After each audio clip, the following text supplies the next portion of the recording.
And we have here Jose Escobar, who is our next speaker. And so, Jose, I had to start 20 minutes late because Zoom would not let me go on to Facebook.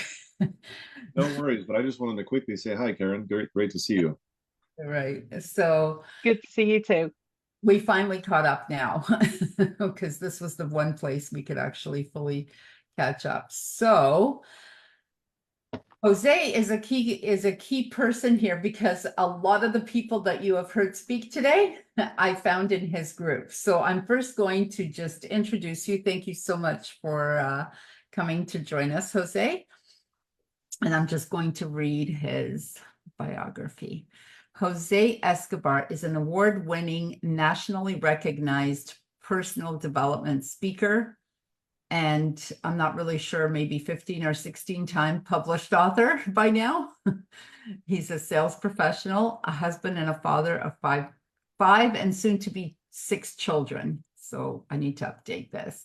He leads compelling high-level communities consisting of entrepreneurs and advanced leaders through 2 multi-figure business models that have now surpassed 7 figures. We could be an 8. Are we an 8 yet, Jose? The Entrepreneurs Bookshelf and the Connected Leaders Academy. So I'm obviously a part of that, and I have been since the very beginning. Jose, has it been 2.5 years now, or 3.5? 2.5. 2.5. There you go. Jose's magnetic personality shines in his presentations, where he has reached audiences collectively over 30 million and radiates throughout his dynamic coaching programs, inspiring his international 350. We are way past 400 plus entrepreneur and executive clientele to master their personal and professional excellence. His past sales experience led him to amass over 30 million in revenue for the companies he served, and this family man's sales and coaching in the martial arts industry has positively affected the lives of over 500,000 families for the better. Learn more about Jose's products and services at www.connectedleadersacademy.com. I will post this in the chat on Facebook right now as soon as Jose starts speaking. Thank you so much. With that, I give you the amazing Jose Escobar. Thank you, Mary Ann. I like three thank yous. Thank you, Mary Ann, for having me once again on your amazing platforms. I've got to say, I give credit where credit is due, and I give accolades where they are deserved. And the things I say, I don't say it just to stroke your ego, Mary Ann. I say it because I truly mean it. Like, you're a phenomenal leader and entrepreneur, and just what you do to create impact in the world, and the platforms that you create, and the people that you bring together, just speaks to who you are as a person, right? And I'm just honored to once again be back on your stage. So thank you for all that you do. Thank you. This is what a healthy human being sounds like. This is what a wonderful. This is when there's no issues and your self-worth is right on par. Thank you, Jose, for always coming on my platform here and helping get the really high vibrational words out there to the universe. Thank you. Thank you. My pleasure. First of all, a quick shout out to, if you don't mind, I want to shout out a couple of CLA members that I see here on this platform, Holistic Harmony. As I was looking, I was like, man, you have some awesome people here. And even the non-CLA members here, much love to them and respect, wonderful people that I'm seeing here. But specifically, the names I wanted to shout out, like Aura Quick. I mean, my goodness, Aura Quick is phenomenal. You have Susan Davis. She's a heavy hitter as well. Love what she's about. Michelle Murder, phenomenal, bank and Codebreaker. She's amazing. Lori McNeil, Dr. Andrea Adams Miller, Nikki Cruz, who just recently joined the CLA, Patrick Tuttle, Chris Burns, my goodness, Linda McBee. I mean, it's amazing because the CLA was born Connected Leaders Academy was born from the idea of being holistic,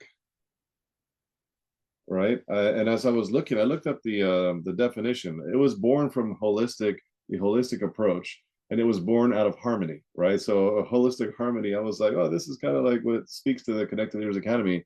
And I looked up what holistic meant specifically, because I've heard medicine, I've heard like the broad approach, like the over the top umbrella approach. I've heard a lot of different perspectives. So I said, let me just look up what it means. And holistic, by definition, says in a dictionary, characterized by the belief that the parts of something are interconnected and can be explained only by reference to the whole. That is pretty darn cool. And then when used in a sentence, it said the solution demands a holistic approach and strategic vision on what can be achieved. So I love that. Characterized by the belief that the parts of something, as in there's individual parts to something, are interconnected and can be explained by the reference of the whole. What is a good example of this holistic approach? A family unit, right? So I'll give you my example. There's me, the father. There's my wife, the mother. There is the children. They're all individual components, right? They're individual parts. Of course, we're humans, but individual parts to the family. And collectively, it equals the whole, and the whole is the family. So I find this verbiage, holistic harmony, to be very, very right up my alley, because I never believe in compartmentalizing things and just leaving it there. I think life is interconnected with business, and business is interconnected with life. Your personal life affects your professional life. Your professional life affects your personal life. Your emotional state affects your physical health. Your physical health affects how you parent. How you parent affects your marriage.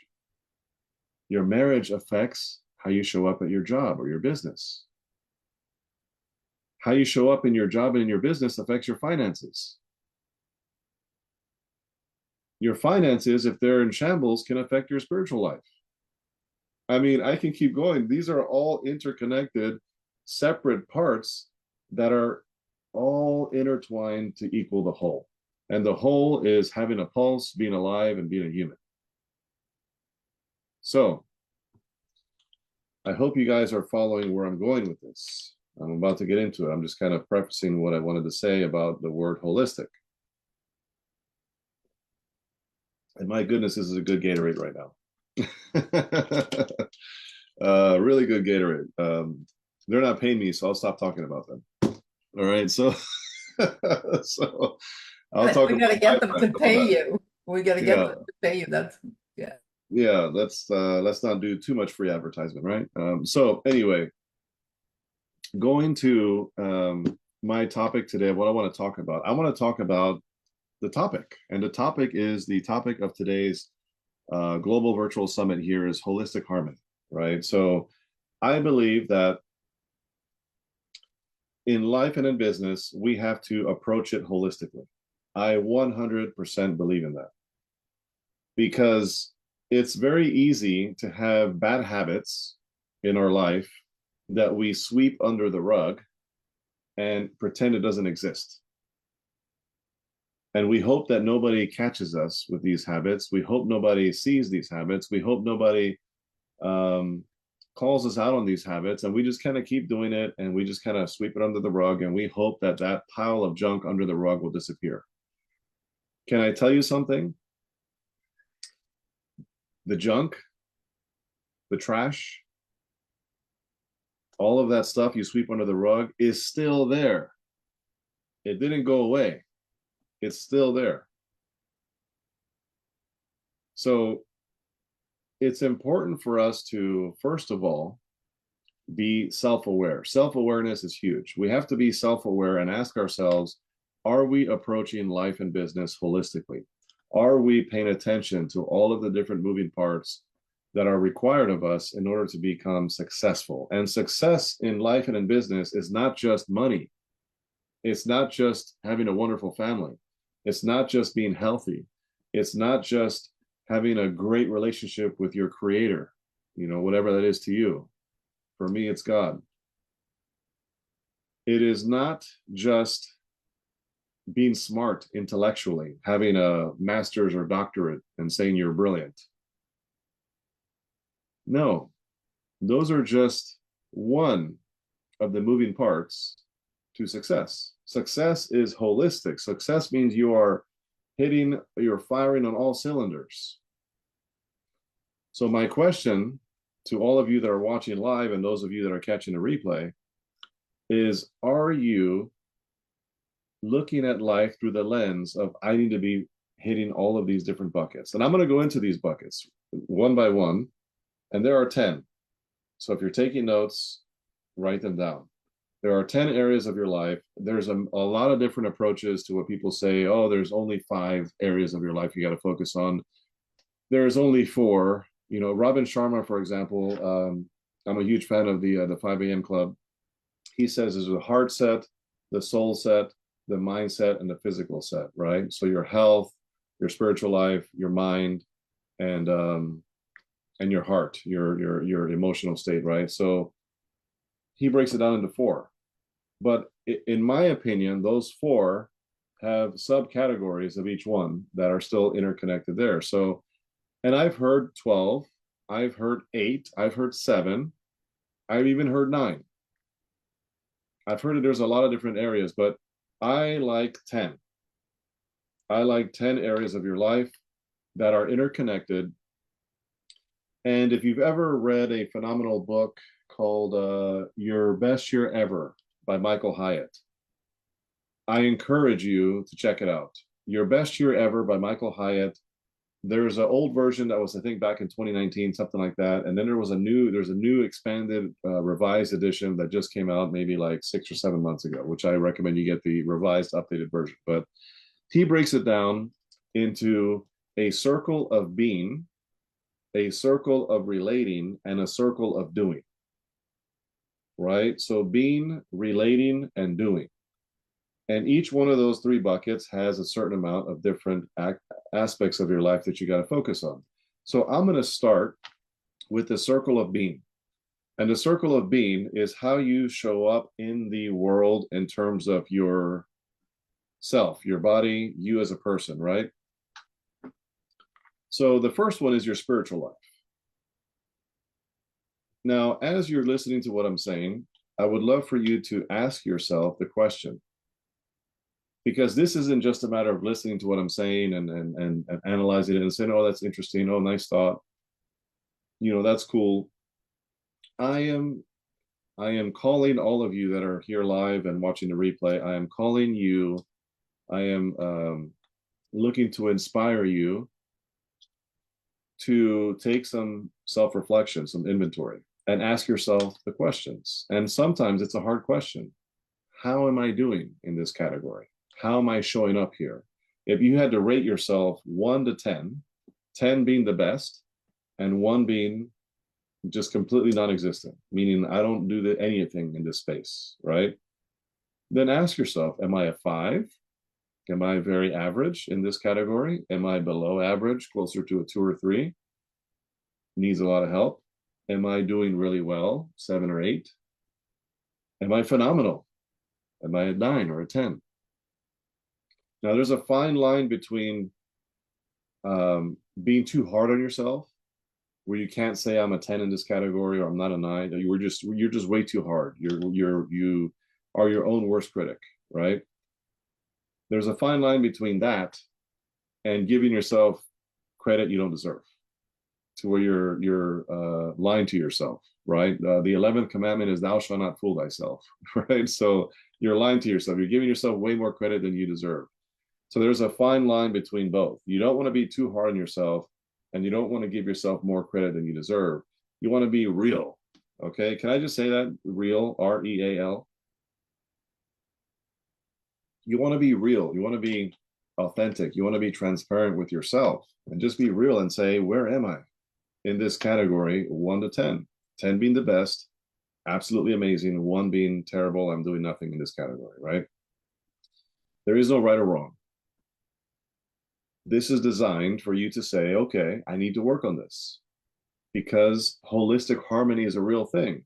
Imagine this nice round wheel.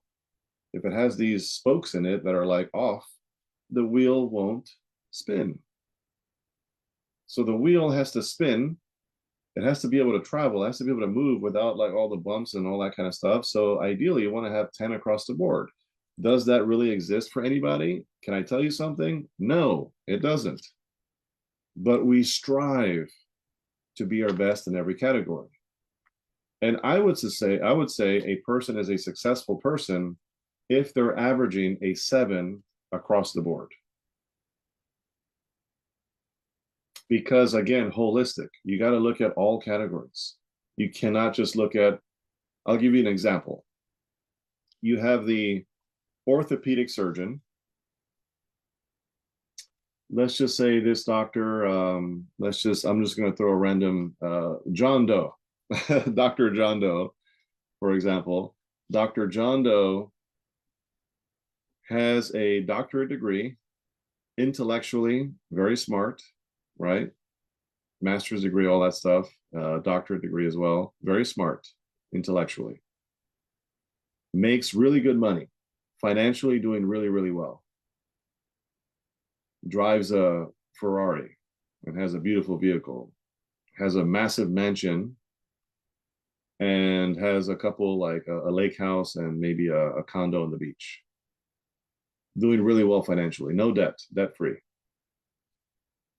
Number 3 is in great shape, absolutely great shape, 6-pack, takes care of his health, eats right, gets good sleep, right? And I'll give you one more. Has wonderful hobbies.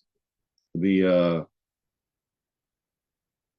avocational space, the hobby space, recreation, has a golf cart with clubs and always goes golfing, does 18 holes once a week, currently trains in martial arts once a week, and likes to go on a gun range and has a gun collection, right? For example. So let's just say that in those 4 categories, doing really well. Amazing. And somebody could look at that person and say, oh my gosh, look, has the house, has the 6-pack, has a car, has the golf clubs. And on social media, I always see Dr. John Doe, who's doing this and that. And when he's not, he's doing his surgeries, and very smart when we have a conversation, very intellectual. And you might say this person is really successful. But how do you gauge success? That's the question. Some people believe success is just money. Some people believe success is achieving a gold medal at the Olympics. Some people think success is being the best in your industry in terms of what you do. I'm the #1 real estate agent in the country, right? Some people believe that success is saying you're an amazing spouse and you are great to your kids, right? Some people believe success is I do a lot of charity work. I'm very involved in my church, and I even started my own church, and I'm a pastor or whatever it might be, and I love giving value to people and supporting and serving people, right? So everybody has a different interpretation of what success means. Where I'm going with this holistic harmony topic on what I'm saying here is that Dr. John Doe example I just gave you, money, intelligence, intellectually well, avocationally, amazing recreation, right? Healthy. That's awesome. But if this same Dr. John Doe example I'm giving you is on a second marriage that is about to go into shambles as well, that's not going really well,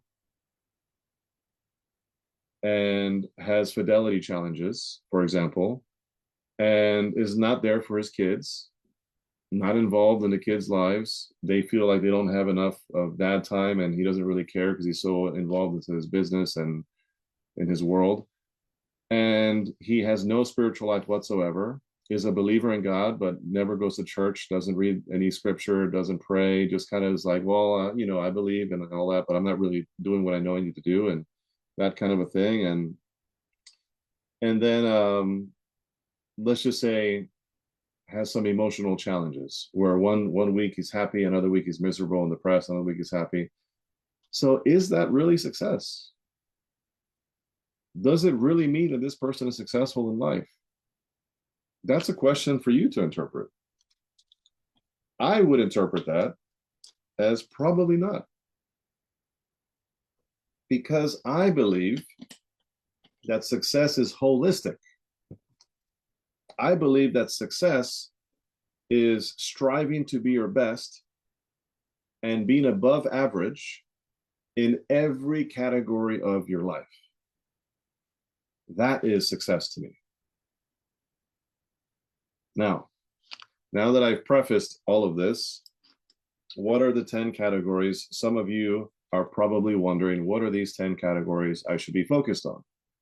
Well, category number 1 is, again, the circle of being and how you show up in the world for yourself and for others, is your spiritual life. Number 1, and I'm giving you the order of, what has been said. So, spiritual life. Do you believe in God? Do you believe in the Lord? Do you believe in a higher power? Do you believe in a creator? And if you do, what are you doing about it? I'll give you an example. I'll give you my example. I can't give you other people's examples. I'll speak to me. I am Catholic. I was born and raised into the church. I have done all my sacraments all up until marriage. And I live my faith. But I could very much be the guy who grew up Catholic and then strayed from the church and decided it wasn't something I wanted to continue doing. And also decided, well, I still believe in God, but I'm not necessarily going to follow what the Catholic Church teaches. But I'm also not necessarily going to go out and research anything else. I'm just going to be in limbo and just say, well, I believe in God and we'll see. And as long as I live a good life, then I'll be fine. I believe there's more to it. I believe there's more to it. Just like if I love my wife, do I want to spend time with her? Yes. Do I want to verbally tell her that I love her? Yes. Do I want to physically do things to show her my love? Yes. That's why I go to church, to visit God. That's why I have conversations with him through prayer. That's why I read scripture to get to know him better. That's why I follow what the church teaches, because that is my faith. And if I have a certain level of faith in something, I'm going to follow what the faith teaches. And that's just me, and I'm giving you my example.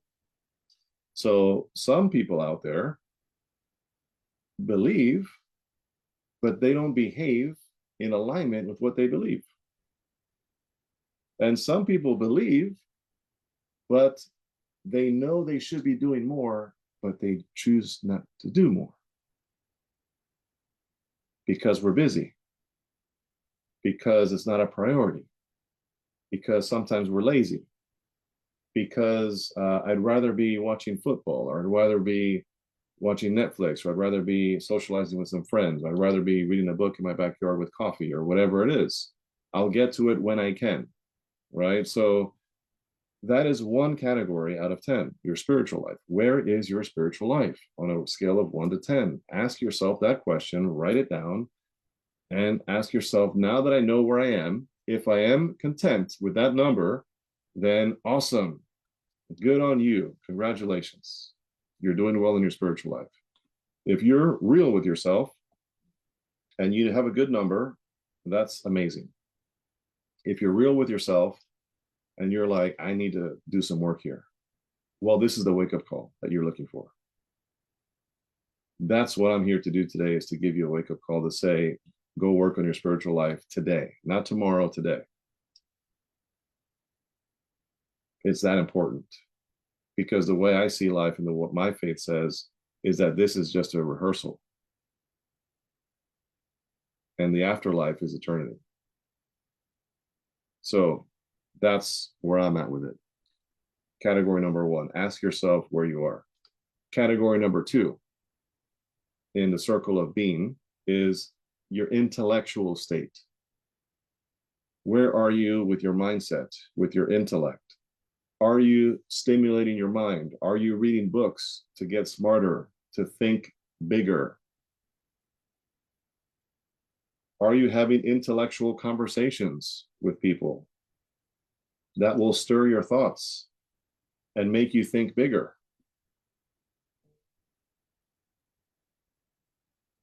Or are you having the everyday conversations that might happen in a cigar shop from time to time, where I've been sitting in a cigar shop with a bunch of dudes sometimes and they talk about nothing important? I'm like, what are we talking about here? My goodness gracious. It's like a depressing, oh my, if you've been in a cigar shop, you know exactly what I'm talking about. Those conversations a lot of times are absolutely dreadful.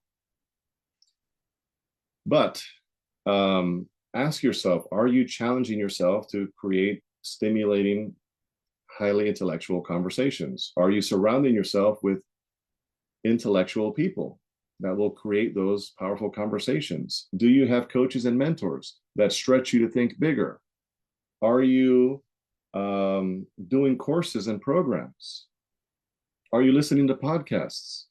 What are you doing to stimulate your mind? Because there is such thing as a mind-body connection. And if you're physically fit, but your mind is weak, you're not going to perform at optimal levels.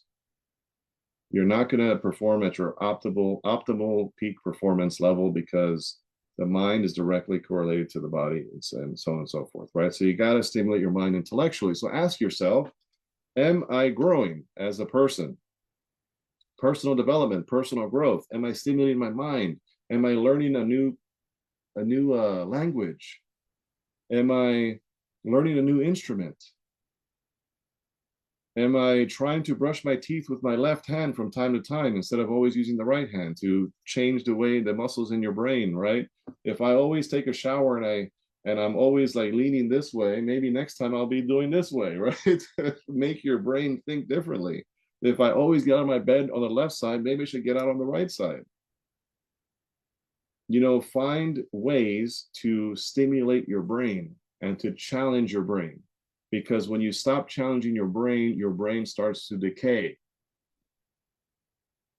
And it's been proven, this is not my theory or my opinion, it's scientifically proven that the likelihood of dementia and Alzheimer's goes up greatly when you stop stimulating your mind.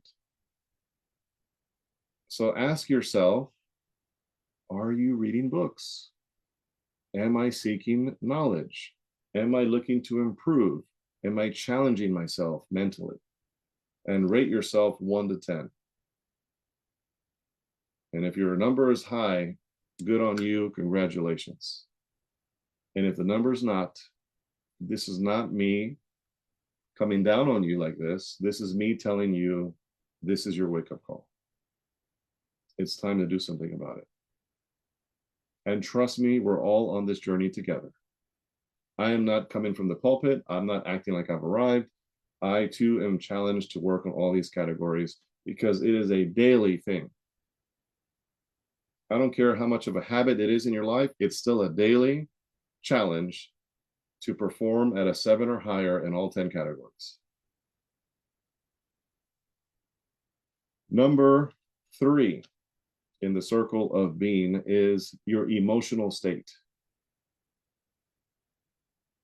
What are you doing to improve your emotional state every day? I'll tell you right now, one of the biggest things I do is I journal. I have 4 different journals right here next to me. I have the Daily Stoic. I have 1 line a day right here. And I have my other regular journal down here, the regular black journal down here. And then I have my other journal here, which is, if you look there, right there where I'm pointing, that's my other just thought journal, right? I look at Marianne has a bunch of journals too. That's fantastic. So, oh, is that Elena's journal that I just saw? Yeah, that one. Oh no, that's a different one. Okay. So I journal, folks, for my emotional state, because the more stuff you have in here, the less that you put on paper, the more it stirs in your mind. And you just, you're on mute, Marianne, if you're saying something. Yeah. I have 27 journals. Oh my God. Well, I They're have a not lot of all too, active, but but they're I just, used. because I buy them like a maniac. It's like a, Okay. I have an addict. I'm an addict, but that's okay. Please continue. Well, I love it. I love that you're a journaler. That's good. So journaling is huge because so many of us keep all this emotion in here in our minds. And that's why you're not sleeping well. And that's why your emotional state is always up and down, like a roller coaster, right? Sometimes you're happy and excited, and sometimes you're down and depressed and upset and bitter, and you let it out on the wrong people, and the wrong person might cross your path, and you might just spit venom to them, and it has nothing to do with them and everything to do with you, your emotional state, right? So you got to protect your emotional state. And there's a lot of ways to improve your emotional state, from breath work, right? Meditation, yoga, journaling, prayer. I mean, there's so many things you can do to improve your emotional state. Having a therapist, a psychologist, a friend that you can count on, somebody who you can just talk to and just be vulnerable with and express your thoughts and feelings. And, oh, you know what? I feel better. Because a lot of us have too much inside that we don't talk about and we don't release through the written word and through conversation. So, where's your emotional state? What are you doing to improve your emotional being and how you show up in this world? 1 to 10. Ask yourself the hard question and give yourself a real answer. And the last one, number 4, in the circle of being is your physical state, your physical body. Where are you there? Are you in shape? Are you out of shape? Are you working on it? Or do you not do anything about it, even though you know you should? And I will tell you, that is like pouring acid on the roof of a house, and the acid will work its way through little by little. It's not just going to hang out and stay up there. It's going to work its way through little by little. It's like dumping a bunch of termites on the house and seeing what happens. Over time, it's going to start decaying. It's like putting a piece of iron or whatever, like a tube outside in the rain and letting it sit there for decades and see how it rusts and how it decays. So sometimes knowing I need to do something about my health and not doing it is way more painful over the long term than actually just doing it. Oh my God, because guess what happens? Every time we say we're going to get healthier and do something about it, and then we don't, guess what happens? It attacks us inside emotionally, mentally, and physically. Because we start to not believe ourselves. We start to catch ourselves being so unaccountable to ourselves. And the more unaccountable we are to ourselves, the more we realize it. And the more we realize it, the more it attacks our confidence. And the more it attacks our confidence, the less likely we are to show up at a high level to serve others. So I can keep going down that rabbit hole, but for the sake of time, I'll keep moving. But your physical state, your health and wellness, your body, you only get one. You don't get 2 or 3 in this life, you get one, and you got to protect it. You got to protect it from what you put into it in terms of what you eat, to how you show up and how you push it to be better and improve. Because anything that is not actively being improved is proactively, by default, decaying. It is what it is. Those are not my rules. That's just the way life works. Right? So if you want to be 70, 80, 90 years old, 100 years old and healthy without all kinds of ailments and taking, tons of medications and barely being able to walk or move and being subject to all kinds of things, can I tell you something? You can do something about it. Now, today, the question is, how bad do you want it? The question is, how serious are you about it? The real question is your health, your physical body, a priority? And if the answer is no, it is not, well, as they say, you can play now and pay later, or you can pay now and play later. Same thing with your physical body and your health. If you put in the work now, consistently over time, everything compounds, both positive and negative. Down the line, you're going to be in a much better place. And then you don't have to worry about a lot of things that a lot of people worry about today, like long-term care and healthcare costs and all these things, because again, all those things add up over time. So where are you in your health? Are you in the shape that you want to be in? Are you struggling in your health? Are you really, really good in your health? Where are you? Rate yourself and be real with yourself, and then ask yourself, if I need to improve in this area, what am I going to do about it? All right, so those are 4 categories I just talked about out of 10: spiritual, intellectual, emotional, and physical, which is all the circle of being, of how we treat ourselves and how we show up in the world, right? The next one is the circle of relating, how we relate to others, which is also part of the grand scheme of your holistic approach to life and business. And the first one there, which is number 5, is your marital life. When I say marital life, I mean like your spouse, your significant other. Now, does it mean that if you're not married, you're not successful? No, because not everybody's called to be married, right? Some people are called to be a priest or a monk or just single and do other things. So it doesn't mean that you have to be married to be successful. I'm not saying that. I'm saying that if it is in your calling and you feel called to be married, right? Or you end up being called to be married, you know that's your calling because you got married, well, you better nurture that bad boy. You better work on that marriage because it requires work. It requires commitment. It requires all of you, not part of you. So many people say, I can't wait to get married. She's going to make me so happy. I can't wait to get married. He's going to make me so happy. I can't wait until he starts doing this for me. No, that's backwards thinking.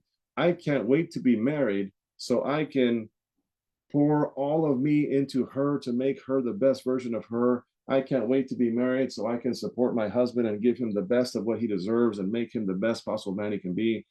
There's a big difference in how you think and how you go into it, which is why there's things called premarital counseling.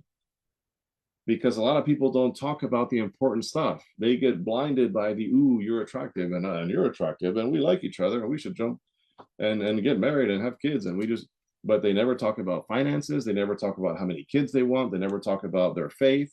Oh, you're this, I'm this. Oh, that's a major disconnect. We need to talk about that. But they don't talk about that because they just want to get married. They want to start living together. They want to start doing their thing. So you got to look at the whole picture. And if you end up being married and you are in marriage right now, or you're engaged, it takes work. It takes work. And if you are not married and you're not engaged, but you have a significant other, well, that requires work too.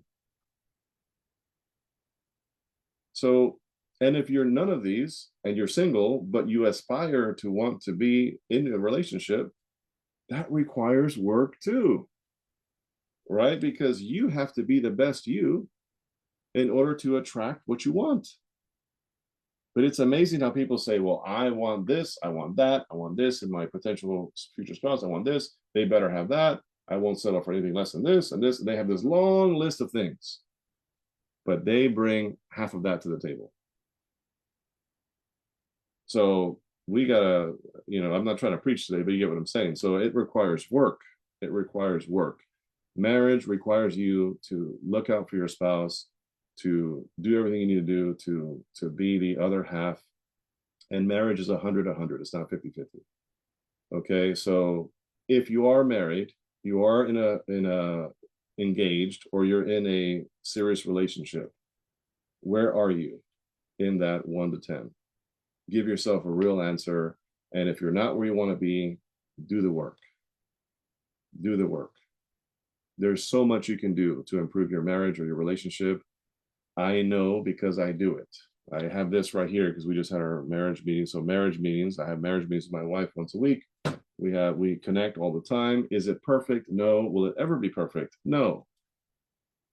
But it requires work. It requires nurturing. Do not get married and treat your significant other like a trophy on the wall that collects dust. And say, well, I'm married now. I got her. I got him. We're good now. And no, every single day you wake up saying, how can I serve my spouse today? How can I make sure that the person I'm with feels that I am here for them at the highest levels, right? That's what it comes down to. So that's number 5, which is marital, which is more in the circle of relating. The next one, number 6, is parental. How are you showing up as a parent? If you have kids, that's a responsibility. Are you in your kids' lives? That's the question number 1. If you're not, there is no circumstance under why you shouldn't find a way to try to make that happen. I know there's unique circumstances out there, okay? So I get it. But you should be doing everything in your power to have a relationship with your child or children if you have them. Now, if you have them and you have co-parenting type stuff, well, whenever you have them under your umbrella, they better get the best of you at all times. Because they're limited time now. So if you're co-parenting, you only get them on the weekends or you get them every now and then. Well, guess what? When you do get them, you shouldn't be like this in the same living room on your phone like this while they're hanging out on their iPad or watching TV. That's called a parent and a child in the same room. That's not called parenting. Parenting involves engagement. It involves communication. It involves spending quality time. It involves asking hard questions. It involves being there and communicating and supporting and guiding and leading. It involves protecting. This is parenting. Now, we didn't come out of the womb, right, as like, oh, I know how to be a good parent. No, there's no manual that you get when you become a parent saying, hey, this is the blue book on A to Z on how to be a perfect parent. No, it doesn't exist. Now, are there books out there and manuals and all kinds of things that you can tap into to help you improve being a parent? Yes, but does there exist like the official book on how to be a perfect parent? No, because you will never be a perfect parent no matter how hard you try. But you have to put in the effort, you have to put in the time and the energy. And stop giving your kids this free pass to the world at an inappropriate age. I just have to throw this out there. I'm part of the Fathers Club at my son's school, and I was at a meeting a while back, and I remember the headmaster there said, if you give your son or daughter a smartphone under the age of, let's just say 13, 14 years old, under that age, it is the same thing as you taking them in your vehicle, driving down to the most dangerous city in the country, letting them out of the car and saying, go out there and, come back home in 5 days and see how you survive and see how you experience life. That is what you're doing, because when you really open the doors to social media and the world and the news and the websites and the all the stuff that's on this phone on the other end of this is a gateway to the world. And kids' minds are still developing. And you just give it to them and say, here, leave me alone. Go do your thing on your computer and your iPad. You don't know what they're watching. You don't know who they're chatting with. You don't know who's on the other end of that keyboard. You don't know what they're getting addicted to. So parenting requires a keen eye for all these things and requires you to discipline and to lead. to lead by example. So enough on that. As I close here, that's number 6. Number 7 in the circle of relating is your social life. How are you showing up in a social life? Do you have a social life? I get it. Some people are introverts. Some people find comfort in being in their own home with their slippers on and their robe, having their coffee, watching a show, or listening to some nice, waterfall music in the background. Some people like to just go for walks or whatever they want to do. And they're more like recluse, more to themselves, and they only go out of their way when they need to, right? And I get that. That's okay. That, by the way, that's my wife. That's how she is, right? I'm the complete opposite of that. I'm the extrovert. I like to be around people. But if you are an introvert or an extrovert, that's irrelevant. You need to have a social life. You need to have people that you can count on, people that you pour into, people that pour into you. You have to have people that you can go out and have fun with, right? This is important in life. That is part of success. Part of the holistic approach of life and being successful in life is having a social circle. Connected Leaders Academy. This is a social circle. That's why I created what I created, because people need community. People need a place to connect with others and learn and grow and build together. So how is your social life? Do you have friends? And if you don't have friends, that is not good. That's not healthy. We are not designed to be alone. Humans are not designed to be alone and be recluse. Why do you think people go crazy when they're in jail and they get put in confinement for 30 days and they come out nuts? Because humans are not designed to be alone. You got to have friends. You got to have people you can count on. You got to have people, like I just said. So what does your social circle look like? How do you show up in that circle? How do you support others? Are you always looking to be helped, or are you trying to help other people too?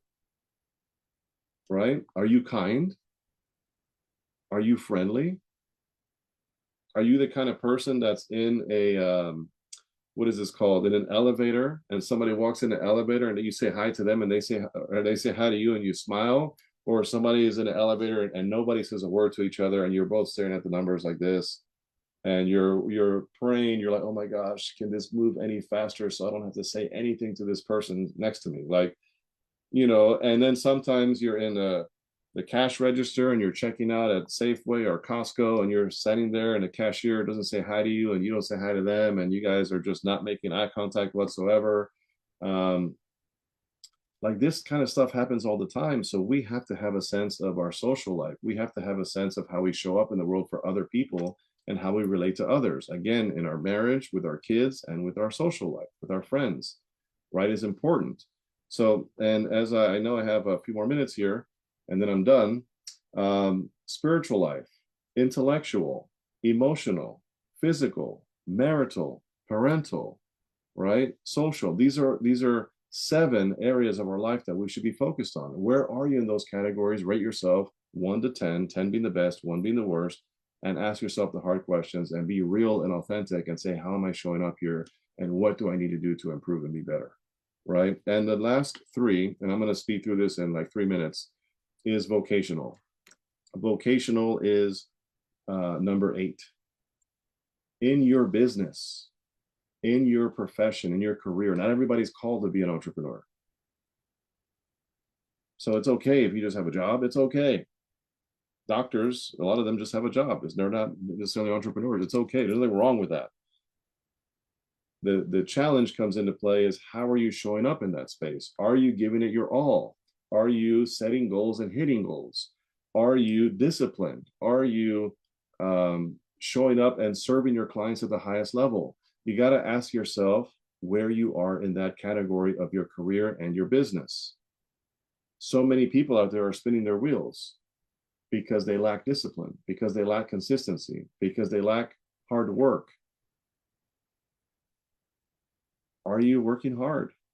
Where are you in that vocational space? Number 9, and this is the circle of doing. The last circle that I'm talking about is the circle of doing, right? So vocational is the first one of that. So that's number 8. Number 9 is avocational, in your recreation. We all need something to unplug from the daily grind. My spiritual life, my family, my business, that requires a lot of time and energy. Those 3 things alone. At some point, I need to unplug from that a little bit and do my own thing so that I can stay, mentally sane, right? So, what do you do recreationally to ignite your fire, right? To reignite your passion, to reignite, to refill your oxygen tank, right? I like martial arts on my spare non-productive time.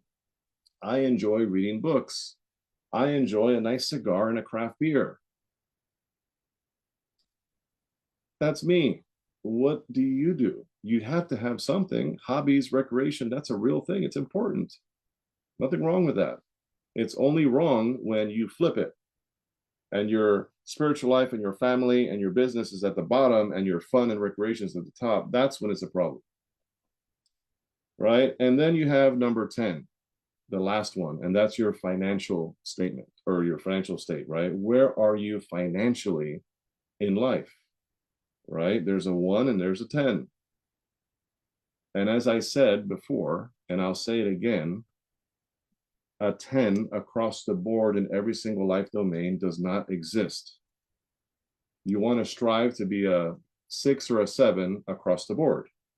That's a holistic, healthy approach to everything. So you're doing well in all categories.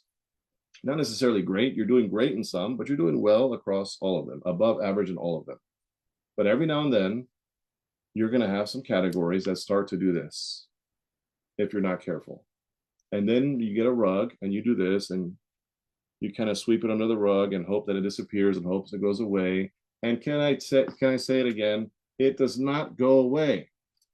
It only gets worse and worse and worse because they're all interconnected. So where are you in your finances? Where are you in your debt? Where are you in your commitments? Where are you in all the things that are there? It is not easy. It is not easy. But are we here to take up the easy? The answer is no, we're not. And I always say as well, winners find a way to win, right? So find a way to win. Get serious. Ask yourself the hard questions. Self-analyze and look at where are you in these 10 areas of your life. Because know, and I end with this, know that your spiritual life is going to affect your marriage. And your marriage is going to affect how you show up for your kids. And how you show up for your kids affects how you show up for your health. And how you show up for your health affects how you show up in your business. And how you show up in your business affects your finances. And it's all interconnected. So when it comes to holistic harmony, I love this topic because I believe that all of the individual parts have to be firing together in order for us to achieve the highest levels of success that this life has to offer. So when I gave that example earlier about Dr. John Doe, who has a nice car and a nice house, intellectually amazing, and is really smart, highly educated with a doctorate, has a six-pack, washboard abs, and has wonderful recreations on a golf course 4 times a week. Is he really successful if his marriage is falling apart, not there for his kids, has no spiritual life whatsoever, and the list goes on, and all the other things are just not there? Is he successful? That's up to you to decide. I say no, because I say success demands that we are above average in every single category. I just named 10. So I hope that this was valuable and helpful to some of you. I implore you to dig deep and ask yourself the hard questions, to get real with yourself and to be truthful and honest. And in the process of that, guess what? There will be bumps, there will be bruises, there will be times where you hit a wall. All you got to do is go around it, go over it, go under it, or sometimes go through it. But where there's a will, there's a way. You can do it. I absolutely believe in you. Why do I know this? Because I have overcome all kinds of things, and I know that life is hard. It's designed to be hard. You just got to do the work, roll your sleeves up, and get it done. Thank you so much. I appreciate it, Marianne. Thank you, Jose, so much. Powerful, informative, amazing, inspirational, motivational. I don't know. I can't think of any more words as usual. Now, we are transitioning into a half an hour of bank. Did you want to hang out with us for a little while? Because Michelle's here to talk about bank. We're all friends here. Jose is involved with us in the bank, so it's myself and Michelle and Jose and Nikki. So Nikki will be Two speaking. things. Two things. Number one, you're amazing, Marianne. Thank you so much for having me. Number two, I have a 2 o'clock. I'm back to back today, so I Figured. can't hang out. Okay. Number three, I absolutely adore Michelle Lee Murder. She's amazing. Nikki Cruz is phenomenal. So I trust that anybody who's watching live, do not walk away right now for the restroom or a drink. Stay for at least 30 minutes. I'm telling you, these three women here are phenomenal. So thank you so much. I love all of you and I appreciate you. Thank you.